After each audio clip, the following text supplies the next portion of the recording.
Hello, welcome to Wrestle MSX. I'm Michael. I'm Sally. Yes, we've now seen SummerSlam. Brock Lesnar's back and Seth is the world champion. Who knew? Anyway, Melo Don't Miz defeated the Motor City Machine Guns. Piper Niven defeats Charlotte Flair. The Street Profits defeated Tonga and JC Mateo. R-Truth versus Aleister Black didn't take place as Truth went to Dublin, Georgia, not Dublin, Ireland. And Tiffany Stratton and Jade Cargill defeated Becky Lynch and Nia Jax. Now, if you want to know what actually happened, and don't forget my moment of the night.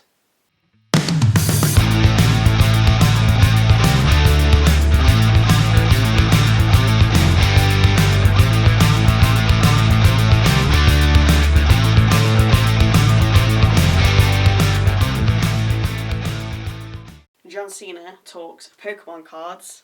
Now you're interested. There's one snake that St. Patrick missed. And there's still no news on Cody Rhodes. We open with Becky Lynch. Of course we do, as we're in Dublin, Ireland. Lynch told the crowd they don't deserve to be on TV, with the crowd then chanting for Lyra. Becky said she was their hero, with the crowd again replying with, "Shut the fudge up." After rallying up the crowd a little more and listing her achievements, New York Times bestseller, blah blah blah, she then turned on other famous Irish names, Bono to name but one. Lynch was then cut off by the theme of Tiffany Stratton. Stratton said Lynch was on the wrong show and can leave. If she doesn't, then she'll make her leave. Out next, Nia Jax. Jax then attacked Stratton, with Lynch and Jax teaming up against Tiffany. Jade Cargill then came out for the save, taking out Jax, with Lynch escaping the ring. Nick Aldis then headed out and made a match for later. Lynch and Jax against Cargill and Stratton.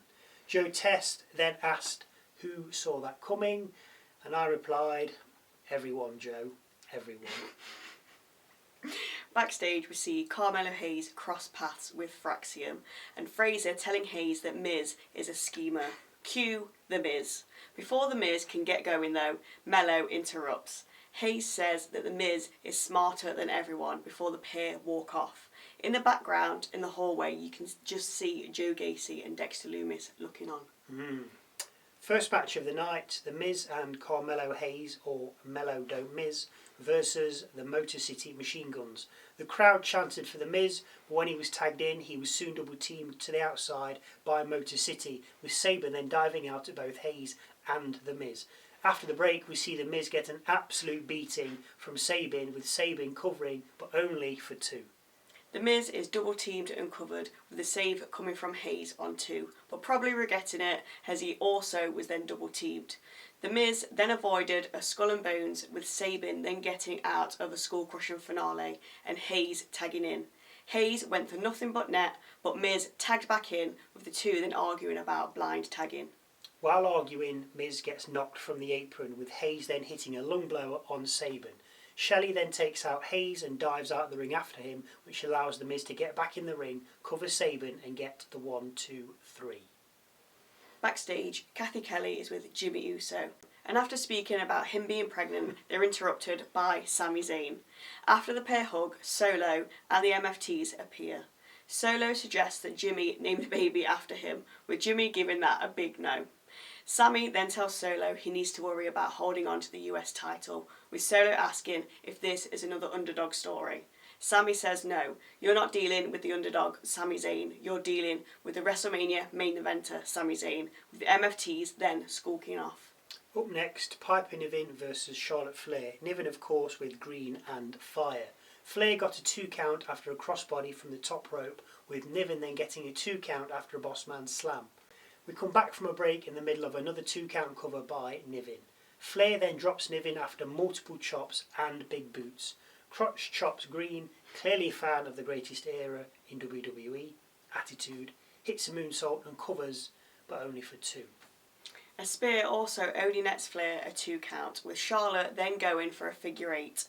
As she does, fire distracts the referee, with Green then raking Flair's eyes, making her release the hold. Niven then hits a Michinoku driver, covers and gets the victory. Backstage, we see Kiana James speaking with Julia when Michin approaches them.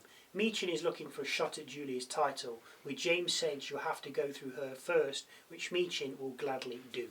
Julia says she's not worried about Michin, with the pair then exiting stage right. While the three were talking, in the background on some stage you could see Nikki Cross, aka Abby the Witch, looking on. We get our second advert for WrestlePalooza, no, me either, before the roof comes off as John Cena heads to the ring. After being introduced, Cena grabs a mic and is about to talk when he's cut off by Logan Paul coming out. Paul calls the crowd leprechauns, tells them to shut up, and then turns his attention to Cena. He calls Cena a corporate pawn and an imposter. We had a real hard time listening to this as the crowd was swearing at Paul, so it kept being bleeped out. Paul finished by saying this was his house now. Cena said that Paul is a tremendous athlete, which we concur. Yeah. We have said many times he is fantastic. And that he will be a future Hall of Famer and champion. No, we didn't say that. That's what John Cena said. Cena then says that Paul is not an outsider, he's a disappointment. And instead of respecting this house, he uses it as a branding opportunity to buy another Pokemon card. Cena said this while stood behind the hydration station, which he then tipped over. Cena then runs down Paul verbally, as only Cena can, flicking him the bird at one point and then saying he's been here 23 years, giving it his all. Cena asks one question of himself: what can I give to this business? With Cena then saying the reason the crowd give Paul a hard time is because they can see he's slimy. Cena says Paul is in it for himself, I'm paraphrasing there, and that he's not an outsider, but a parasite. Cena says Logan knows nothing about loyalty and respect, and that he needs to learn this is never his house, it's their world, pointing to the crowd. Cena ends by telling Paul to bring his A-game at Clash in Paris as he's facing the greatest of all time. Paul shoves Cena and goes to attack, but Cena ducks it, hoists Paul up onto his shoulders and drops him with an AA. Backstage we see Tiffers telling Cargill that she didn't need her help earlier, with Cargill saying that after they beat Becky and Nia, she's coming for her title. But didn't you just have a match for that at SummerSlam and lose? And you lost. Anyway, the Street Profits are up next with B-Fab, and they're facing Tonga Loa and JC Mateo. Yes, the rest of the MFTs are in tow. Just before this match, we see an angry Logan Paul walking through backstage when he comes across Drew McIntyre. Drew tells Paul he's scared of Cena and that he doesn't need to be. It's not 2010 Super Cena. He adds that he needs to make it right tonight, whatever it takes. So, back to the match. Ford got a 0 count after covering Loa after a standing moonsault, with Loa then driving Ford back to his corner and tagging JC in.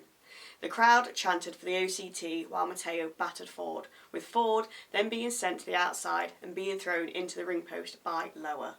Back from the break, we see Ford kicking out of a cover by JC on 2, with JC then landing his standing moonsault and covering again for 2. Montez finally makes the tag, with Dawkins taking JC to task and the Profits double teaming JC with Ford covering for 2 after being tagged in. Loa made the save. Ford then went high, but Solo distracted the ref, allowing Talla to push Ford down. JC, according to Joe Tess, went for a tour of the islands, but it was more of a swinging back body drop and cover, which Ford kicked out of on 2. Talla, now on the apron, was then attacked by Big Jim swinging a chair. Talla no-sold and beat the hell out of the new baby daddy, with the two then fighting off into the crowd. Solo then got on the announcer's table, but was soon brought back down by Sami Zayn, who then hit him with a haluva kick. Ford then dives over the top rope and takes out Loa and JC before throwing JC back into the ring, where Dawkins hits him with a spine buster. This then allows Ford to follow up with a frog splash and cover JC, picking up the victory for his team. Backstage, we see Aleister Black fighting the Invisible Man as he warms up for his match with R-Truth, which is next. After a short break, we see Black making his way to the ring, where he awaits Truth. A video then appears on the Titantron, and it's Truth himself.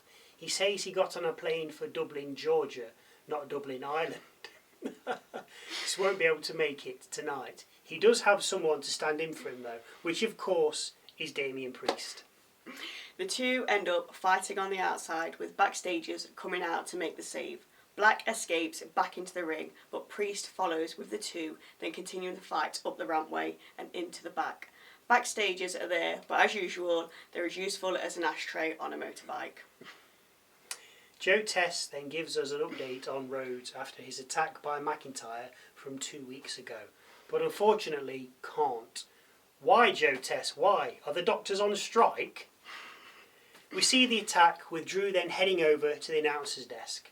He asks if there's a medical update, with Joe Tess again saying they have nothing.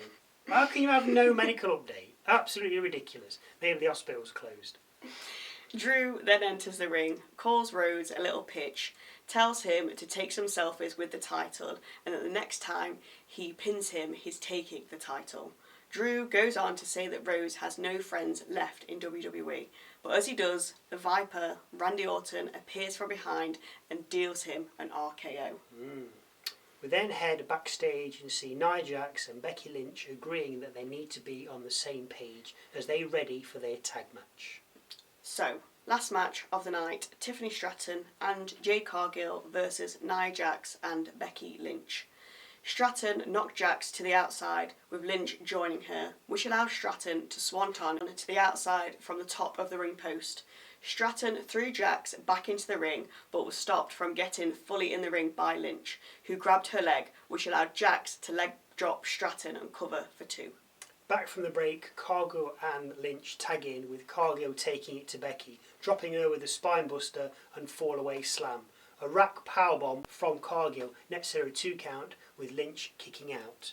Now the rack powerbomb, for those that aren't sure, I've never heard of it. You probably do. I'd never heard of it, but if you don't know, it's a opponent in a torture rack position and then being swung round into a sit-down powerbomb. Anyway, Jax tries to enter the fray but gets pump kicked off the apron. But before she tags Lynch. Lynch exits the ring with Jade goading her to come, only she doesn't see the incoming attack from Jax, who then sentons Cargill and starts to climb the turnbuckle for the Annihilator. Cargill gets up though, powerbombs Jax and then double tags Stratton. Stratton hits the prettiest moonsault ever, with Cargill following up with a frog splash into cover. There's no way Jax is kicking out, and she doesn't, as Team Face score the victory. We head backstage to see Cena heading out of his locker room when he's approached by Nick Aldis. Aldis says he's just heard from Brock Lesnar. But before anything else is said, Logan Paul cheap shots Cena and tells him he'll see him in Paris. SmackDown goes off the air with a flawed John Cena. Interesting. What Brock had to say. Well, I might turn up, I might not turn up. Who knows? Anyway, the moment you've all been waiting for, Michael's moment of the night. This is something new, and it could be a match, a line, a look, a promo, something that I find funny, interesting, different, quirky, that kind of thing.